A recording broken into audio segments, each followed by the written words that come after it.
everyone, and welcome to the second session in American English Live Teacher Development Series 10. We're so excited that each of you are here with us today.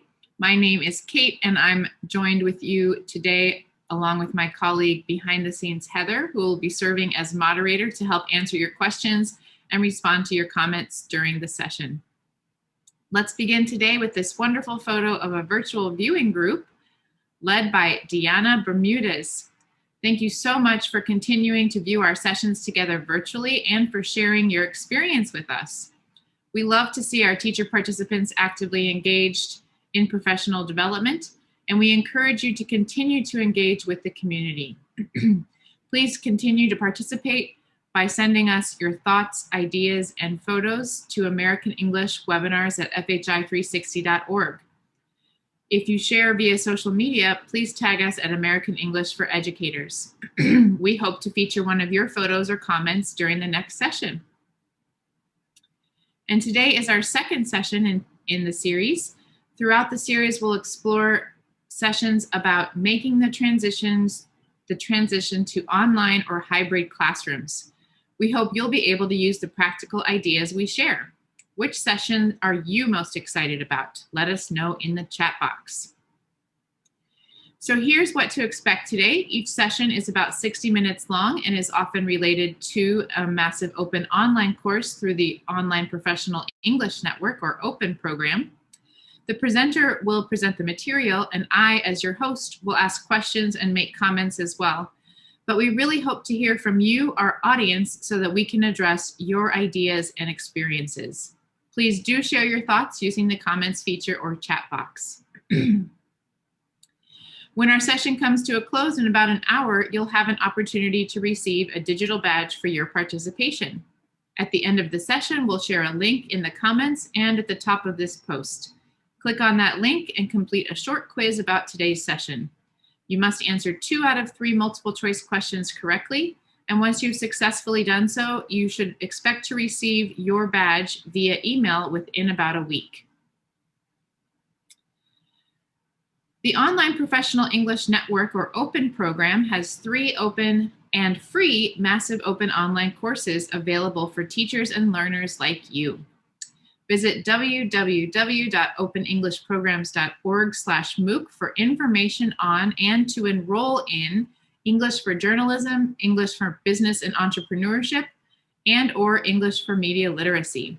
Take any or all 3 of these great MOOCs or share them with your students to take as well. And now for today's session, Creating Community Online. In this webinar, we will explore strategies for building community in the online English language classroom.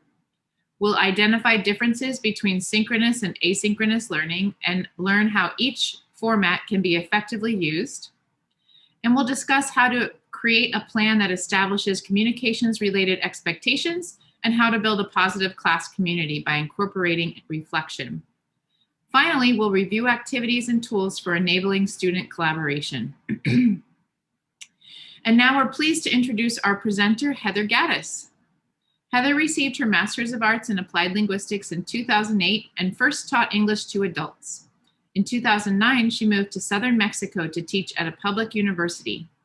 After that, she moved to Turkey, where she gained experience integrating technology into English language teaching. She went on to complete a Master in Educational Technology degree and returned to Mexico in 2011, working as an academic coordinator at a bilingual school. Currently, Heather works on a variety of projects and courses, including delivering courses for pre- and in-service teachers, materials writing, and working as an examiner for international proficiency exams. Welcome, Heather. We're so happy to have you here with us today. Yes, thank you for the introduction, Kate. And welcome everybody to this American English Live webinar. So I'm Heather, as Kate said, and I'm really excited to have all of you join me today for this professional development session. So an essential part of teaching English, I think, has always been centered on creating a sense of community with our students. And now, as more and more English language teachers have started to teach online, they've started to think more intentionally about how to connect with their students because the online classroom can sometimes make both teachers and students feel a little bit isolated. So today we're going to talk about how to create a sense of social presence or community in our online teaching. Okay. So before we go over the agenda for this session, I wanted to take a moment to think about the challenges there are to building community in the online classroom. So I'm going to go over a few, and I also invite you to contribute through the chat or the comments challenges you have experienced. Okay, so the first challenge is passive or distracted students. And this can happen for a variety of reasons. So one is that many students do not have fast enough internet to turn on their camera the entire class. And so it can appear that they're not engaged. Also, many students don't have a dedicated learning space in their homes where they can focus on learning. And so while we can't fix all of these reasons why students may find it difficult to engage with learning in the online classroom, we can work to plan learning that gives them the chance to be an active participant rather than a passive observer in the class. And next is lack of connection between students and teachers. So in an online course where some or most of the instruction takes place through an online learning platform, students can feel isolated from their teacher and classmates. Also, students may not feel comfortable reaching out for help or making a social connection in the online classroom. Okay. And next is finding ways for students to collaborate. So many students find it, many teachers find it difficult to transfer pair and group activities that we used to do in the physical classroom to the online classroom, which means there are less opportunities for students to produce language freely and creatively. And so for them, it can be more difficult to find ways for students to collaborate. So let's hear from you. What challenges have you had to building community in the online classroom? Yeah, we'd like to hear from you, everybody. So what challenges have you faced when building community? So the internet connection can be a challenge from Rodifa. Keeping students engaged if the topic is not interesting for them from Cynthia. Let's see. Other folks are also saying that there's lack of efficient internet access. Maybe students are distracted from Sylvia. Maybe the students don't have their camera on. What else? Lots of great responses here. Shy students, different cultures, lack of motivation perhaps from Steph. Rami students eating during class. And Olga also says a reluctance to turn on cameras. So very good. I think we all are on the same page about some of the issues that we face. Yes, definitely. Okay.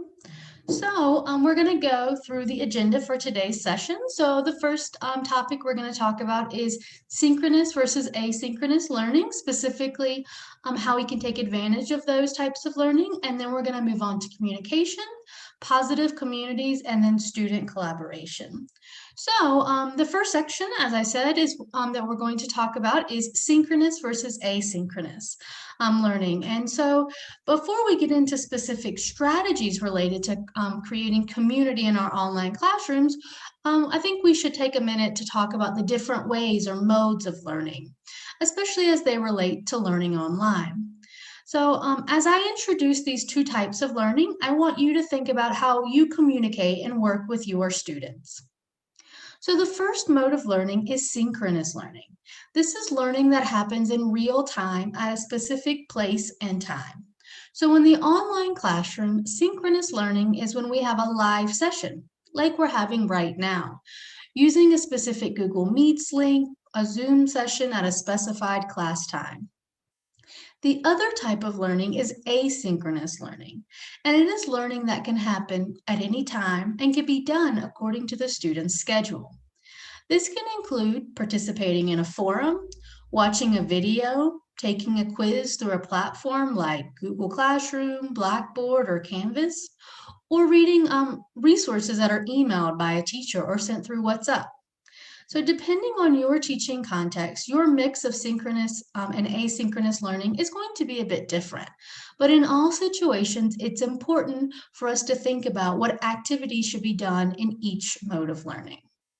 Okay, so first we're going to classify some tools as synchronous or asynchronous. So I want you to look at the sentences that we have on the slide and think about, is each one being used as a synchronous tool or as an asynchronous tool? And one thing to take into consideration is that some tools can be used in both ways, but think about how it's being used in this situation. Okay, so the first one is students share one idea on Jamboard within a couple of days of after the lesson. Students are engaging in the Zoom chat during a discussion activity. Students email the teacher to ask a question about an assignment. Students read a blog and then write a reflection on the class platform. Students play Kahoot to review vocabulary at the end of class. And then finally, students attend a lecture given by a community member via Zoom. So all right. So yeah, maybe take a stab. Yeah, take a stab, everybody, at identifying some of these.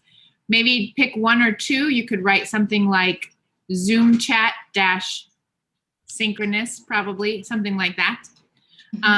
Oh, I see some nice answers coming in. So Mamura has all of those answers there. She's labeled them 1 through 6. That looks great. Number 1, it could be asynchronous. Great, Jose Luis. Thank you. Blended. Very good, Safar. Yeah, these are different answers based on the sentences here. Jamboard is synchronous. And Tom says Jamboard is synchronous, and Juan says it's asynchronous. So you're going to have to let us know about that one, Heather. Great. And we're getting some nice ideas for other applications as well. So thanks, everybody, for sharing. Okay, so we're gonna show you the answers. And so there was a little debate between if Jamboard is synchronous or asynchronous, and it can be both. So in the use that you see on the slide, that students are writing on the Jamboard after class, a day or two after class, then we're using it asynchronous because students can come on their own time and they can think and they reflect and then they can write. We can also use a tool like Jamboard during class in a synchronous way. So we're going to see some examples of that in a little bit. Okay, so I think everybody agreed that the Zoom chat or the Zoom was synchronous. And then Kahoot is a synchronous tool, but we can also use it asynchronously. So a lot of tools can be used in different ways. Okay, so first, what we're going to talk about now is synchronous learning, the pros and the cons. So when we decide how we want to build our community online, we need to consider the advantages and disadvantages of each type of learning that is available to us. So, for example, with synchronous learning, the advantages or the pros are that learning live with other students and the teacher is generally more engaging for students. And we can do more dynamic activities, such as speaking in pairs, having debates, or simply sharing our ideas with the group. And this can be done because the feedback that students get from each other is immediate. It can also lead to a more personalized instruction. As we, the teachers, we have more experience, we feel more comfortable getting to know our students' strengths and weaknesses as learners in a classroom context when we get to see them and hear them. On the other hand, synchronous learning requires that all learners be available at the same time. And while this may not be a problem for young learners and adolescents, it's definitely a challenge for adult learners. And in addition, synchronous learning depends more heavily, as we've already talked about a little bit, on a stable internet connection, which is definitely a challenge for many learners, particularly those without access to the internet in their own home, or learners who have to share the connection with several other people in their home. Okay. So now let's look at the advantages and disadvantages of asynchronous learning. So this might include using a course management system like Google Classroom, Moodle, or Canvas to deliver content, or using a messaging platform like WhatsApp to send students assignments. So one of the main advantages of this type of learning is that it's flexible. Learners can learn on their own time and when they have access to a device like a phone or a laptop, or when their internet signal is strong. They can also learn at their own pace. So if they need to watch a video several times or pause the video at certain points, they have control over that. And this gives them more control over their learning and creates some level of autonomy for students. There's also more time for reflection than there is in the live online classroom. For example, when a student reads what a classmate wrote on a forum or on the class website and then responds, there's time for them to read, think, and then put their ideas into words. And for us teachers, asynchronous learning activities such as having students write in a forum or send us a recorded spoken response, this allows us a little bit more time to give feedback. We can give more detailed and personalized feedback. And also feedback for certain types of activities that students can do on a learning platform, such as quizzes. The feedback can be instantaneous, in the moment, so students know exactly what content they need to review. And this can be motivating for students. Okay. So on the other hand, the disadvantages of asynchronous learning is that students can feel isolated from their classmates, and this can be demotivating for them. It can also be demotivating not to have the praise or the recognition of others, particularly the teacher. Okay. So as we think about how to manage synchronous and asynchronous learning, there are some important questions we need to ask ourselves about how we balance these two types of learning. So the first is, what tasks are best suited for asynchronous versus synchronous learning? So what tasks can students do on their own perhaps, or what tasks can students do before class in an asynchronous way that I can take advantage of when they come into my synchronous session? And how can I use these types of learning to make sure that students are active participants in each type of learning? And then, most importantly, in my opinion, is how will students work together or collaborate during both synchronous and asynchronous learning? Collaboration is key to creating a feeling of community in any classroom because it decreases the social isolation that many students and teachers may feel. And finally, these two types of learning shouldn't feel separate from one another. They should feel connected. How will what students do in the live online classroom be connected to the learning they do outside of it in the asynchronous mode? So making a clear connection between these two types of learning will be more motivating for students, and it will give a clearer purpose to their learning. Okay. Great. We have some nice comments coming in from some of our participants, so I'll just share a couple. Blanca agrees with you that they are both important to online teaching. Trey Lorien says, for a problem with connectivity, asynchronous is great. And Cynthia mentions that synchronous learning allows students to practice speaking and pronunciation, and that's one of the pros. So those are some great comments, everybody, and please continue sharing your ideas and thoughts with us in the comments or chat. Yep, thank you. Okay, so now that we've talked a little bit about asynchronous and synchronous learning, we're going to talk about creating a communication plan so that we can feel more connected with our students and they feel more comfortable reaching out to us for help. Okay. So as I've said, we've talked about balancing synchronous and asynchronous learning in our teaching. So now let's talk a little bit about another key element of creating a sense of communication. So with all of the communication tools available to us, we might think that it would be easy to communicate with students. However, I think we all know that it is not easy. It's very difficult and often exhausting. Teachers feel overwhelmed by the number of messages they receive and by how they can keep up with students who are struggling. For this reason, it is necessary to create a communication plan to help you integrate communication into your workday. This will help you to give you the necessary time to communicate with students and parents, but at the same time, keep you, the teacher, from feeling overwhelmed by online teaching. It will also make students and parents feel more connected to you and the learning experience because they know there is a plan in place to reach you. So the main elements of the communication plan are the students, the families, and then how you manage your own personal time outside of class. Depending on the age of your students and your teaching context, it may not be necessary for you to include families in your communication plan. Okay.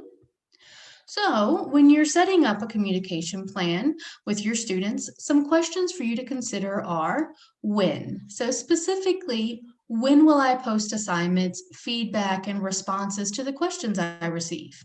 It's very helpful if you have specific days and times when you will post assignments. So for example, I was teaching a course that met synchronously on Monday and Wednesday evenings. And the assignments for the next week of class were always sent out on Wednesday evenings after class was done. This meant that students knew when they could start their asynchronous work for the next week.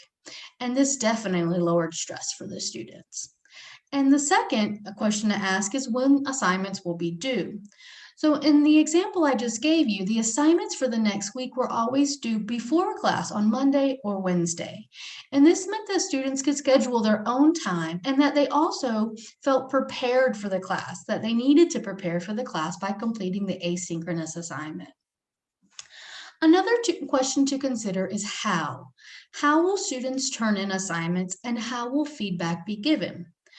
This will depend on your teaching context, as many schools and educational institutions have platforms for student assignments.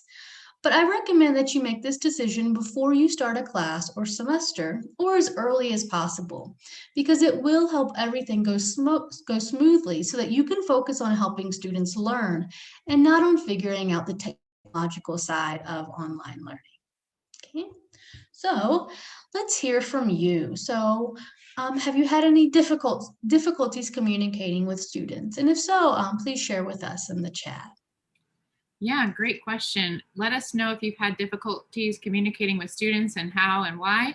We also have some really nice ideas about communicating with students that we've gotten in the comments. So let's see. Graciela says, I don't answer messages I receive after 10 p.m. or on the weekends until the next day. That's a great way to make sure you have good boundaries as a teacher. Great job. She also says that she makes sure that the assignments are ready in Google Classroom on the very first day. So that's a great idea. Mm-hmm. And Cornelia says, I give them deadlines, so I might assess their work and give them feedback on time. So those are all really great responses. Mm-hmm. Micah Todd says that they don't have a lot of communication issues because WhatsApp works really well for that context. So that's great. Let's see. So in terms of challenges, Rosie says some students don't have internet. Students are not available all the time on an online platform from Callistas. Let's see. They're not used to this type of learning from Walla. And they often ask questions at the last minute before the deadline. I think that's true in the face-to-face classroom as well. I mean, I agree with the first statement that you read, having a time limit for yourself. I think sometimes we feel like we need to be available all the time, but having some limits, I think, makes it more manageable for us, and we communicate with more quality and more thoughtfulness in our messages. And the second comment that you mentioned about having all assignments ready to post, many course management systems do have a way for you to create the assignment and then save it, and then you can just later when you need it, you can post it. So it's good. You can prepare the assignment and then launch it when it's ready. Okay, so next we're going to go and talk about the communication plan when it comes to families. So if your teaching context involves communication with parents, it's also necessary to think through what tools you will use to communicate with them. So how often will you communicate with the parents, and how long the families can expect to wait for a response to a question they send you? These are important things to consider. And so having a clear communication plan that you communicate to parents at the beginning of a school year, a course, or semester will help you manage the communication in a way that's less stressful for everyone. Okay, so I'm going to hear from you again. So if you communicate with parents, what strategies have worked for you? So I think WhatsApp groups, but anything else that's worked really well? Yeah, so we were talking a little bit about communicating with students before, but what ways do you use to communicate with parents if you do need to communicate with parents? Um, Giving them a phone call or having online meetings from Jose Luis. That's a great idea. Mm-hmm. You can also use email. Let's see, WhatsApp groups from Cynthia. What other ways do you communicate? Email only from Angel. Mm-hmm. Let's see, Facebook Messenger from Karima. Phone calls.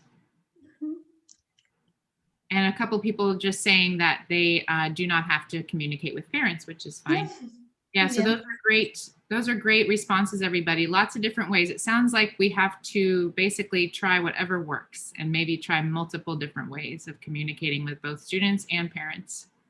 Yeah, have different channels, but make sure that the message is always consistent so there's not any confusion about what you're asking or what you're sending. I've also heard of teachers having a weekly newsletter or announcement that tells parents what is due or kind of giving praise to the group. So there's different ways that we can keep parents connected with us. Okay. So the next thing we're going to talk about is communication plan when it comes to our personal time and how we interact with the students during class or how we monitor their work. So before the pandemic, teachers often, we didn't think maybe too much about this because we were so busy during the workday with our classes, and often communication with the students and with parents and with other teachers was spontaneous and face-to-face. So, however, now there are few or sometimes no opportunities for spontaneous face-to-face communication with students or parents. So we need to make communication part of our daily schedule. So when will I respond to students? When will I monitor work? When will I be available to students or parents through open digital office hours or some other sort of means? Okay. So some strategies that we can use along with having a communication plan is to use the tools as we kind of already talked about, use different tools to make sure we're getting to all of our different parents or students. And also we need to think of letting our students see us and hear us. So you can think of this as a way of helping your students see your excitement and enthusiasm for teaching online. And this helps to create emotional connections and to replace the missing facial expressions and body language that are a part of connection in the face-to-face classroom. And also for students who are learning English as a second language, having information communicated in different ways, such as writing and in video, can be very helpful for them. Okay. So next we're going to go on and talk about positive communities. So we have our solid plan for communication, and so we're going to think about how to create those feelings of connection between our learners. Okay, so another aspect of community building is thinking intentionally about how to create community cohesion, that there's a feeling of we're here, yes, to learn, but we're also here to communicate and have a good time and to create a sense of connection and emotion between us. So one way to do this is to focus early and often on getting to know your students, and also on the students getting to know each other if they don't know each other well. One of the great things about doing icebreakers in the English language classroom is that they are an excellent opportunity for our students to practice English, to practice speaking English in a low pressure context. Students can focus on the communicative task and worry less about the accuracy. Another way to get to know students is by using surveys and polls. One teacher in the morning mentioned Mentimeter, and Mentimeter is a great tool for you for doing polls, very attractive for students. In the online classroom, there are many tools that you can use, such as Mentimeter and other features, to get your students' opinion on a topic. as a way of starting a discussion and also of getting feedback on how maybe they felt about an assignment, an exam, or a topic that you studied. And one of the great things about these tools is that they instantly show you the results. And depending on the tool, you can decide if you want to make the results available to the entire class or keep them to yourself. Um, and next, teachers and students can feel that we're always on. We're on camera and we're being watched in the online classroom, and that we can't take some time to reflect and see how our students are doing. This puts a lot of pressure on both teachers and students. And for this reason, I think it's extremely important to plan times for reflection in the classroom. We can do this synchronously by splitting students into small groups, or having students respond to a poll about how they're feeling and then guiding a group discussion based on the results. And then an asynchronous way of giving students the opportunity to reflect is through a blog or a journal that only you and the student have access to. You could also use forum posts with writing questions or prompts that would allow students to reflect and interact with their classmates outside of the synchronous classroom. And then you, as the teacher, could respond to students' posts and encourage positive interaction between them. And finally, allowing students to be the ones to lead feedback or to go over the answers for an exercise is another way of motivating them and creating positive interactions between them. So for lower level learners, I like to give them a script that I write on the screen for them to see. Maybe it says, does anyone know the answer to? And then the students can use that script to ask their classmates to answer a question. And I find that this leads to students explaining their answers and asking each other how they decided on a particular answer. And this creates a really positive learning community, and an active learning community. Okay.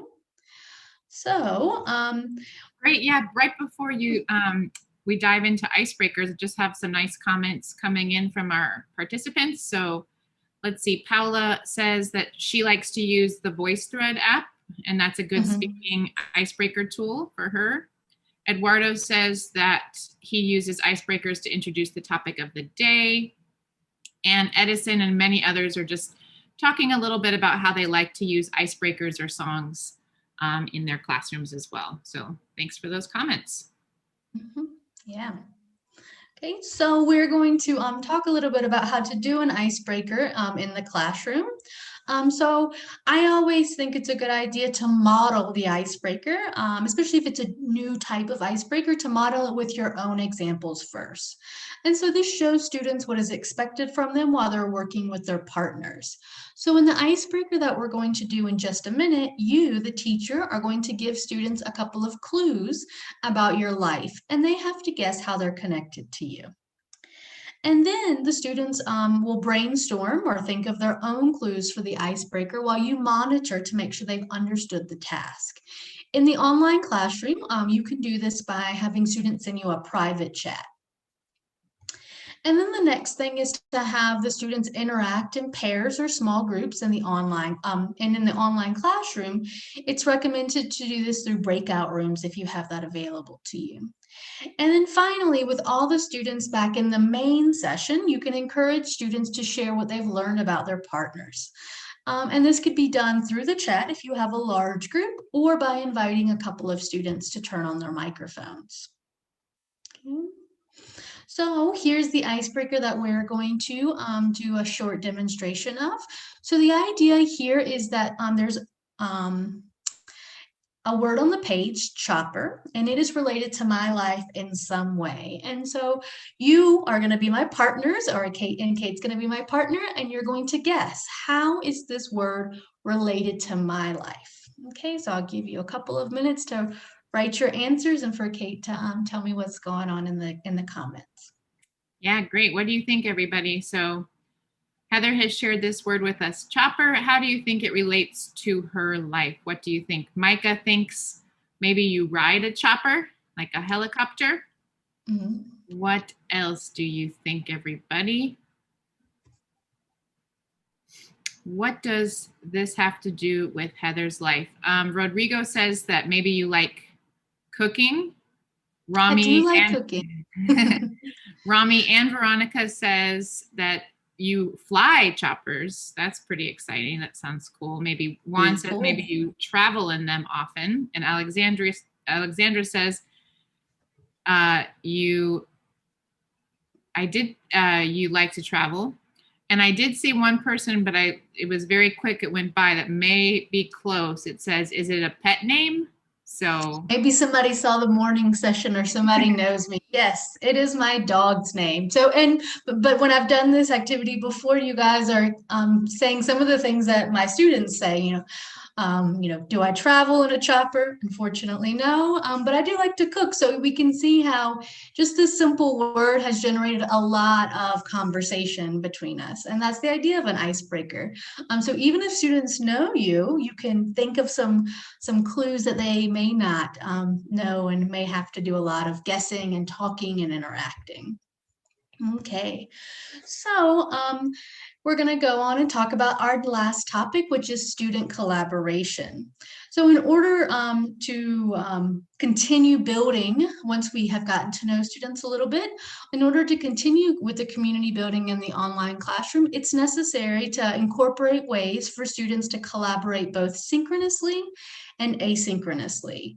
So collaborative engagement motivates the learners, and it helps decrease the level of social isolation that students may be feeling. And in the English language classroom, it increases student talk time and decreases teacher talk time.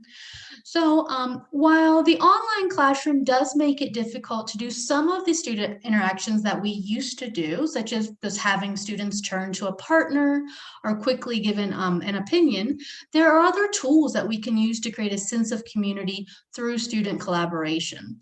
So the first is collaborative writing. And so tools such as Google Docs, Slides, Jamboard, and Padlet make it possible for students to collaborate in real time. And we'll see an example of this in just a moment. Another technique that we can bring into the online classroom is the Think, Pair, Share, which is a cooperative learning technique that involves giving students time to think about a question or a problem individually, and then discuss it in pairs, and then share their ideas with the group. We can use breakout rooms or similar tools for pair work. And then when students come back with the whole group, we can have them share with the group through the chat, by writing on a shared whiteboard, or by speaking. And finally, we can use Jigsaw activities in the online classroom as well. So a Jigsaw reading activity is one where different students have different reading text. They read the text, they discuss the text, with other students who have read the same text. And finally, they take what they know and they go and tell other students about what they read, and they get to exchange information. Okay. So before I move on, I just wanted to see if there are any questions about these three types of activities. Yeah, let us know, everyone, if there are any questions. We have some nice comments. Let's see. Mauricio says that Google Docs work really well for this kind of activity. Deanna says collaborative writing works pretty well. Students are engaged all the time. So that's great. I'm glad it's been successful. A couple of other people who are saying that they like to use Padlet for collaborative writing, like Guillermo. Mm-hmm. Yeah. One question from Karina. How about slow students while they are reading? If you do a collaborative, is there a way to help students if they're at different paces in this type of activity? Right now, we're going to see using Google Docs. And one of the things that I like about using a system like Google Docs is that you can monitor how students are doing. And so you can see who might need a little bit more support, because you're seeing them write in real time. And so then you can use the chat or a comment in order to maybe put a couple of vocabulary items, or maybe ask them if they have any questions, if they've understood the task. So we're going to see an example of that in just a second. You could also have kind of a range, if maybe have a range of number of words or sentences, so that students could maybe adjust. You could adjust that based on the level of your students. Okay, so we're gonna go and look at the first collaborative writing activity, and it's a restaurant review. And so this was an example, an activity that I did with students a couple of months ago. So first what I did is I created a shared Google Doc with a template. And so there was one box for each student to write their review of a restaurant. I set that up before class.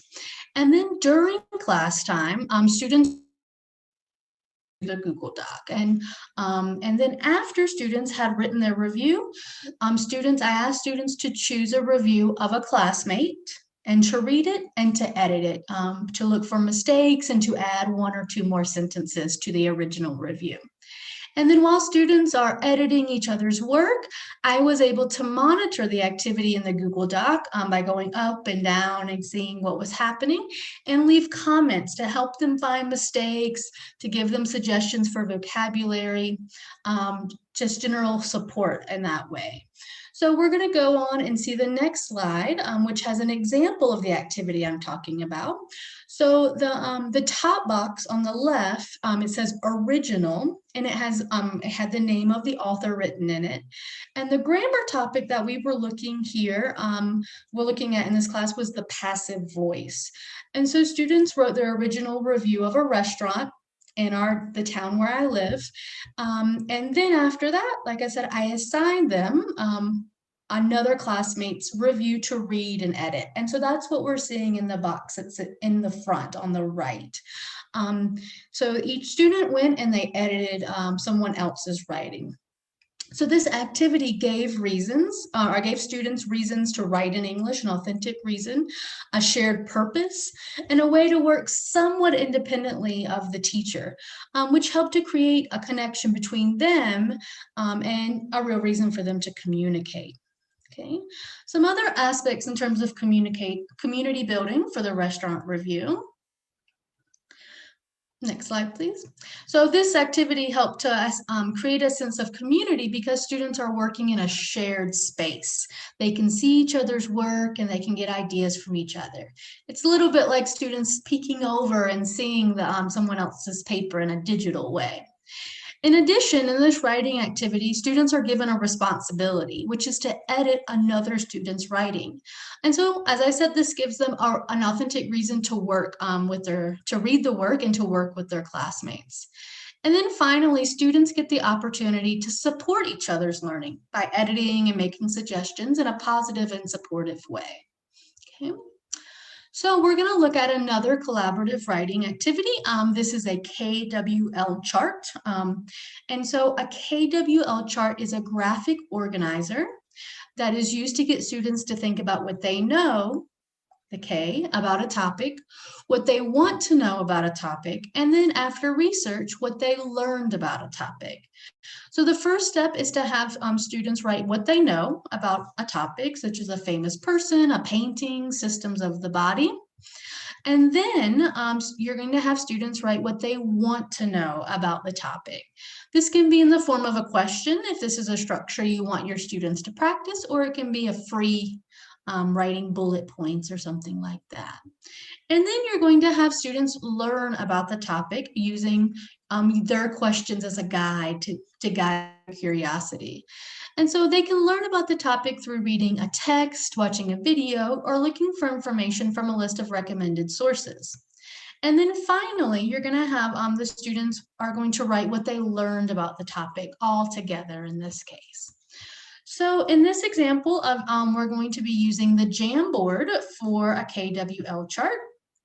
Okay, and so here, the way I was using this was as a pre-listening activity. We were going to be watching a video of Van Gogh's A Starry Night. And so I did this pre-listening activity.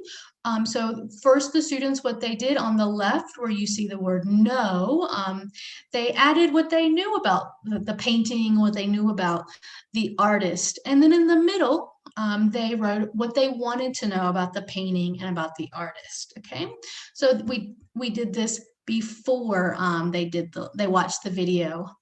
Okay, and then when we watched the video, they focused on what they wanted to know about the topic. So the questions and the comments that they had generated about what they wanted to know. And then after we had done the listening, they wrote about what they learned about the topic. So about Van Gogh or about the painting, the Starry Night. So this activity could be done completely synchronously, so which is what I did. We were all working together in class. Or you could have students complete the first 2 columns asynchronously before class, and then continue the activity in class. This helps to connect the synchronous and asynchronous learning, and it gives students more time to think and express themselves.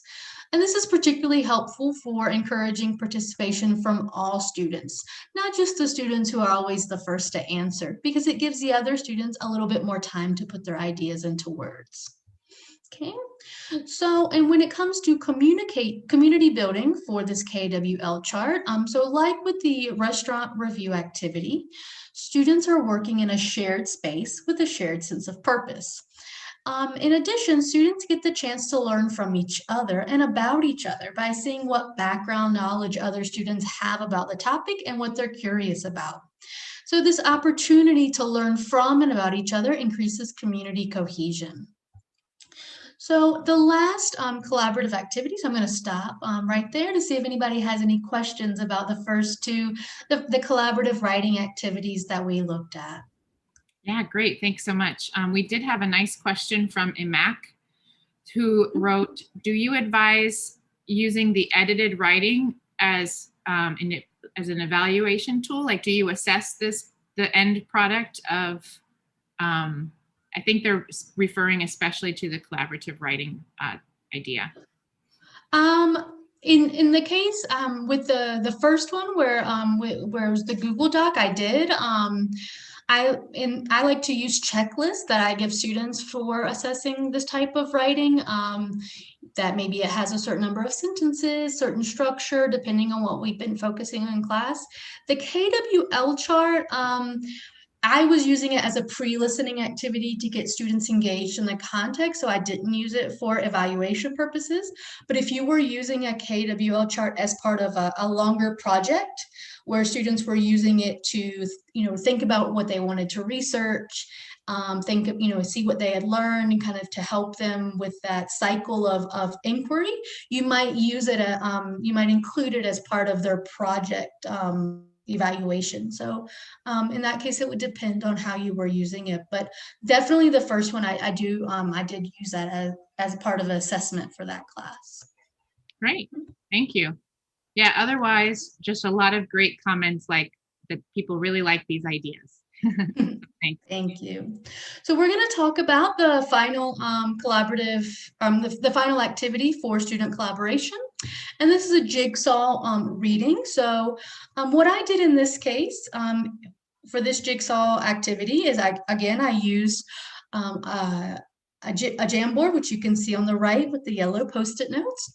And I assigned students an explorer to read about. So I asked them to write a short summary with specific information about the person that they were researching, such as the birth year, nationality, area of exploration, and one interesting fact about the person.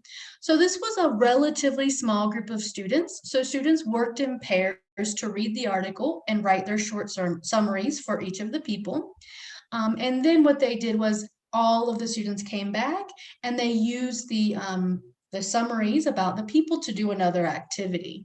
So for larger groups, you could include more people, more topics, or have students work in larger groups. So this activity, I used it as a lead-in to the lesson we were talking about explorers and certain vocabulary, so I didn't spend a lot of time for it. But for topics that are a main part of your course, you could have groups of learners read an article together, work together to create a presentation, or come together with other groups to create a presentation with different parts, and then give those presentations to the rest of the group. So in addition, this activity could be done synchronously as I did it in this case, where we were all working together, all the students were working together, or it could be split between asynchronous and synchronous learning. So students could research the assigned topic prior to class and write their summary. And then the teachers could use the summary during class as a material for a reading comprehension exercise.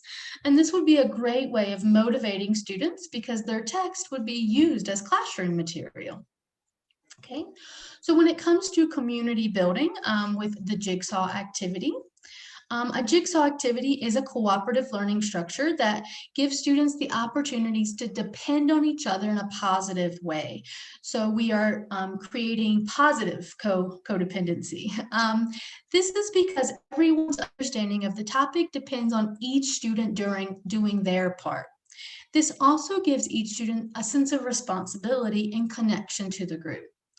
And then finally, because students are the experts about a topic that they read or they researched, other students can go to them if they have questions. This results in students working together to clarify understanding and giving each other feedback. Okay. So we want to hear from you again.